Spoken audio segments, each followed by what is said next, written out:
Welcome to English Baba channel.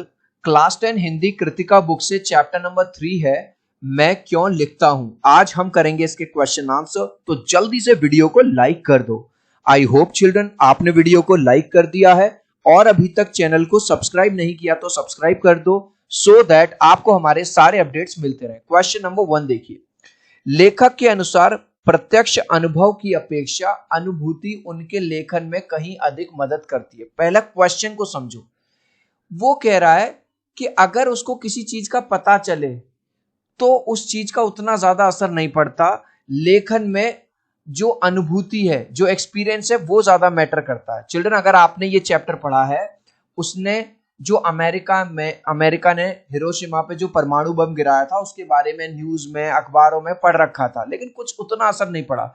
लेकिन जब लेखक स्वयं जापान गया, जब उसने पत्थरों को भी जले हुए देखा, तब उसको ये चीज समझ में आई कि यार जिस परमाणु बम से पत्थर तक जल सकता है तो उसने इंसानों का क्या हाल किया होगा। तब जाके उसको मतलब एक मोटिवेशन आया, अंदर से अनुभूति हुई लिखने की। तो आंसर कैसे लिखेंगे, बस लेखक का मानना है कि सच्चा लेखन मन के अंदर से पैदा होता है। जैसे जब वो जापान गया, जब उसने खुद देखी घटनाएं, तब जाके जो लेखन है, मतलब उसका मन आया कि अब मैं इस घटना के बारे में लिखूंगा, ना कि बाहर की घटनाओं को देखकर। आपने इंग्लिश में एक लाइन सुनी होगी, motivation comes from with in. जो मोटिवेशन है वो अंदर से आता है, ना कि बाहर से। इसलिए के बाद लेखक के अनुसार प्रत्यक्ष पूरा का पूरा मैंने क्वेश्चन से ही लिख दिया है। नेक्स्ट क्वेश्चन, लेखक ने अपने आप को हिरोशिमा के विस्फोट का भोक्ता कब और किस तरह महसूस किया। सबसे पहले भोक्ता का मतलब समझो। भोक्ता का मतलब, जैसे मान के चलो आपके शहर में कोई रेस्टोरेंट खुला नया, अब वो 2 साल से था, लेकिन जब आप 2 साल बाद पहली बार उसमें गए, उसका खाना खाया, वहां पे बिल पे किया, तब आपको पहली बार एक्सपीरियंस हुआ। तो ऐसे ही लेखक को इस अटैक के बारे में न्यूज के माध्यम से, अखबारों के माध्यम से पता तो था, लेकिन जब वो खुद जापान गया, वहां पे उसने जले हुए पत्थर देखे, तब जाके उसको यह महसूस हुआ कि ये जो त्रासदी थी, ये जो दुर्घटना थी, ये बहुत ही ज्यादा भयंकर थी। मतलब तब जाके वो भोक्ता बना, मतलब उसको एक्सपीरियंस हुआ। आंसर कैसे लिखेंगे, लेखक ने हिरोशिमा के बम विस्फोट के बारे में अखबारों में पढ़ रखा था। मजा आ गया, अखबारों में से उसको पता था, लेकिन कभी उसका असली दुख दर्द महसूस नहीं कर पाया। ठीक है भाई, जैसे हम भी अपने घरों में सुनते हैं कि फलानी जगह बाढ़ आ गई, ठीक है भैया आ गई, चलो हमें दुख दर्द होता, लेकिन उतना कोई खास असर नहीं पड़ा। परंतु जब वह जापान गया और एक जले हुए पत्थर को देखकर उसने अनुमान लगाया, यहां देखो, जब वो जापान गया उसने देखा कि भाई साहब इस परमाणु बम ने तो पत्थर तक को जला दिया, उसको काला कर दिया। कि जो उसने देखा पत्थर के, उसने अनुमान लगाया कि जो विस्फोट पत्थर को भी जला सकता है, उसने इंसान का क्या हाल किया होगा। इस प्रकार लेखक हिरोशिमा के विस्फोट का भोक्ता बन गया। तो चिल्ड्रन रटना नहीं है, समझना है कि भाई जो चीज पत्थर को जला सकती है, पत्थर को काला कर सकती है, उसने इंसान की बॉडी का क्या किया होगा। मैं क्यों लिखता हूं के आधार पर बताइए कि लेखक को कौन सी बातें लिखने के लिए प्रेरित करते हैं। आंसर है लेखक की आंतरिक व्यवस्था, यानी कि अंदर से जो मोटिवेशन आता है, अंदर से जो वो फील करते हैं, वो उसे लिखने के लिए प्रेरित करती है। इसी का तीसरे का ख पार्ट है, मैं क्यों लिखता हूं के आधार पर बताइए किसी रचनाकार के प्रेरणा स्रोत किसी दूसरे को भी कुछ रचने के लिए उत्साहित कर देते हैं। चिल्ड्रन जैसे जब वाल्मीकि जी ने रामायण लिखी, अब वाल्मीकि जी की रामायण दूसरे लेखकों ने पढ़ी, तो कई और भी लेखक जैसे तुलसीदास जी भी आए, और भी आए, उन्होंने भी रामायण को लिखा। ठीक है, तो क्लास में आपका दोस्त है, मान के चलो वो नई साइकिल ले आया, अब उसकी नई साइकिल देख के आपको भी मोटिवेशन आया, मैं भी साइकिल चलाना शुरू करूंगा। क्लास में वो फर्स्ट आ गया, आपकी मम्मी ने कहा देख तेरा दोस्त भी मेहनत कर रहा है, तू भी मेहनत कर। तो कई बार हम ऐसा भी मोटिवेशन आ जाता है किसी दूसरे को देख के भी। आंसर कैसे लिखेंगे, पूरा क्वेश्चन में से किसी रचनाकार के प्रेरणा स्रोत किसी दूसरे को भी कुछ रचने के लिए विभिन्न तरह से उत्साहित कर सकते हैं।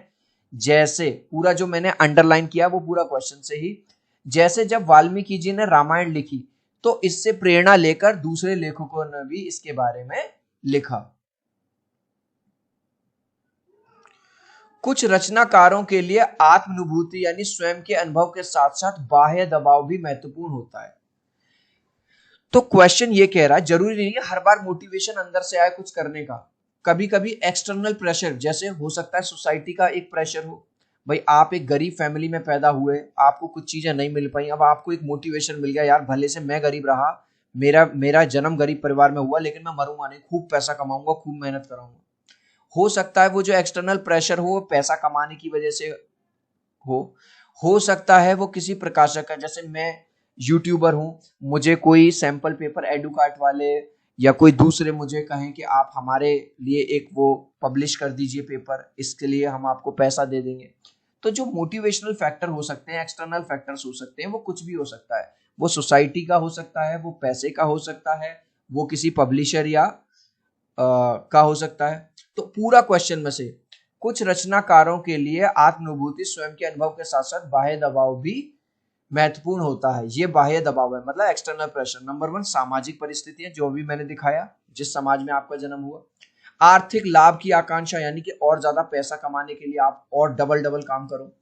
प्रकाशकों और संपादकों का पुनः पुनः आग्रह करना, बार बार आपको पब्लिशर्स फोन कर रहे हैं, ईमेल कर रहे हैं कि सर हमारे लिए बना दीजिए, इससे आपको भी बहुत फायदा होगा, आपको भी पैसा मिलेगा, इस तरह से। क्या बाह्य दबाव केवल लेखन से जुड़े रचनाकारों को ही प्रभावित करते हैं? ये कह रहा है जो एक्सटर्नल प्रेशर होता है, क्या वो केवल राइटर्स के लिए है? नहीं। अब आप देखो बॉलीवुड की बात करें, शाहरुख खान, सलमान खान, अजय देवगन, अक्षय कुमार, क्या इन लोगों पे प्रेशर नहीं होता कि यार मुझे अच्छी से अच्छी पिक्चर बनानी है, हिट मूवी देनी है, ये करना है, बिजनेस करना है, बॉडी अपनी बनानी है, सिक्स पैक एब्स बनानी है?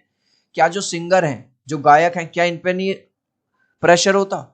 क्या जो आइटम नंबर डांसर्स हैं, इन पे प्रेशर नहीं है? तो केवल लेखक पे प्रेशर नहीं है, एक्सटर्नल प्रेशर किसी पे भी हो सकता है। ठीक है, तो आंसर लिखेंगे बाहरी दबाव सभी प्रकार के कलाकारों को प्रेरित करते हैं। उदाहरण के लिए अधिकतर जैसे अभिनेता हो गए बॉलीवुड, जो मैंने अभी दिखाए, गायक हो गए, सिंगर्स हो गए, नर्तक कलाकार हो गए, को अपने दर्शकों, आयोजकों और श्रोताओं की मांग पर कला का प्रदर्शन करते हैं। चिल्ड्रन, इस वीडियो से अगर आपको वैल्यू मिल रही है तो प्लीज एक लाइक कर देना। आपके एक लाइक और सब्सक्राइब से बहुत मोटिवेशन मिलता है। 3 तक काउंट करूंगा चिल्ड्रन, प्लीज वीडियो को लाइक कर दो। 1 2 3। आई होप चिल्ड्रन आपने वीडियो को लाइक कर दिया है, चैनल को सब्सक्राइब कर दिया है। एक गुड न्यूज दे दूं, जैसा कि आप क्लास 10th में आ गए हैं, अब हर सब्जेक्ट में 20 मार्क्स के एमसीक्यू क्वेश्चंस आएंगे। इंग्लिश बाबा का जो नया चैनल है एमसीक्यू चैनल, उस पर आप लोगों के प्यार और सपोर्ट से 2 लाख से ज्यादा सब्सक्राइबर हो गए हैं। आज ही एमसीक्यू चैनल को सब्सक्राइब कर लो, इस तरह का लोगो है, लिंक मैंने डिस्क्रिप्शन में दे दिया है।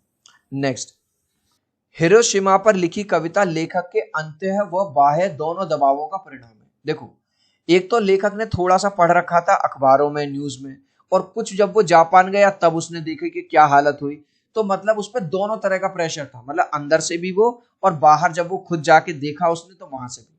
तो आंसर, इसमें जो आंसर हम लिखेंगे, देखो सेम लाइक क्वेश्चन नंबर 2 में जो लिखा था कि उसने पढ़ रखा था लेकिन कभी इतना ज्यादा महसूस नहीं हुआ, लेकिन जब वो खुद जापान गया, उसने जले हुए पत्थर को देखा, तब उसको ये महसूस हुआ था कि जो विस्फोट, क्या नाम है, पत्थर को इतना जला सकता। पूरा का पूरा ये वाली बात लिख देंगे, ये वाली, लेखक ने हिरोशिमा विस्फोट। देखो, यानी कि आपने एक क्वेश्चन किया, दूसरा खुद से ही हो जाएगा। यहां देखिए, पूरा ये जो मैंने अंडरलाइन किया, पूरा का पूरा यहां से, लेखक ने हिरोशिमा के बम विस्फोट के बारे में अखबारों में पढ़ रखा था, लेकिन कभी उसका असली दुख दर्द महसूस नहीं कर पाया, परंतु जब वह जापान गया और जले हुए पत्थर को देखा तो उसने अनुमान लगाया कि जो विस्फोट पत्थर को जला सकता है, उसने इंसान का क्या किया होगा। पूरा का पूरा वो लिख दिया, मजा आ गया। इसलिए कुछ अलग लिखने की चाह में लेखक का बाह्य दबाव हो सकता है। तो लेखक पे ये बाह्य दबाव भी हो सकता है कि चलो और सारे राइटर्स पर्यावरण के बारे में लिख रहे हैं, कोई बर्ड के बारे में लिख रहा है, कोई मोर के बारे में, मैं कुछ अलग लिखता हूं। हिरोशिमा की घटना विज्ञान का भयानक रूप है। भाई, विज्ञान को जो बनाया गया इंसान की हेल्प करने के लिए बनाया गया, ना कि दूसरे इंसान को बनाया। आपकी दृष्टि में विज्ञान का दुरुपयोग कहां कहां हो रहा है? देख लो, जो हर जगह जगह जो टेररिस्ट हैं वो ब्लास्ट कर रहे हैं। अमेरिका का आपने 9/11 वाला केस सुना होगा, ठीक है। रूस, रशिया, यूक्रेन का जो वॉर चल रहा है, उसमें विज्ञान का गलत इस्तेमाल हो रहा है लोगों को मारने में। तो देखो, विज्ञान का दुरुपयोग निम्नलिखित तरीकों से हो रहा है। नंबर 1, आज आतंकवादी संसार भर में मनचाहे विस्फोट कर रहे हैं, नहीं कर रहे? अमेरिका पे 9/11 जो हमला हुआ था वो क्या था? वो भी यही था। रशिया का यूक्रेन पे जो हमला है वो भी इसी तरह से है। लास्ट क्वेश्चन है, एक संवेदनशील युवा नागरिक की हैसियत से विज्ञान का दुरुपयोग आप कैसे रोकेंगे? नंबर 1, बिजली के अनावश्यक प्रयोग को रोककर हम ऊर्जा की बचत कर सकते हैं। भाई एक कमरे से उठ के जा रहे हैं दूसरे कमरे में, पंखा बंद कर दो, लाइट ऑफ कर दो। हम रैलियों के माध्यम से, मीडिया के माध्यम से, सेमिनार के माध्यम से समाज में फैली बुराइयां जैसे भ्रूण हत्या, है ना, बच्चे को गर्भ में ही मरवा देना, गैर कानूनी अंग प्रत्यारोपण, आजकल उसकी किडनी निकाल ली उसमें लगा दी, आदि को रोक सकते हैं। इस लास्ट क्वेश्चन का आंसर आप मुझे दोगे कमेंट सेक्शन में, देखूंगा कितने बच्चे राइट आंसर देंगे। जापान के हिरोशिमा पर परमाणु बम विस्फोट किस देश ने गिराया था? किस देश ने? इंडिया ने, रशिया ने या अमेरिका ने? आप चाहो तो अपने आंसर में कमेंट में ए, बी या सी लिख देना, मैं समझ जाऊंगा। सो आई होप मेरा ये वीडियो आपको बहुत अच्छा लगा होगा। प्लीज वीडियो को लाइक कर देना, चैनल को सब्सक्राइब कर देना। अब हम मिलते हैं अगले वीडियो में। Bye bye.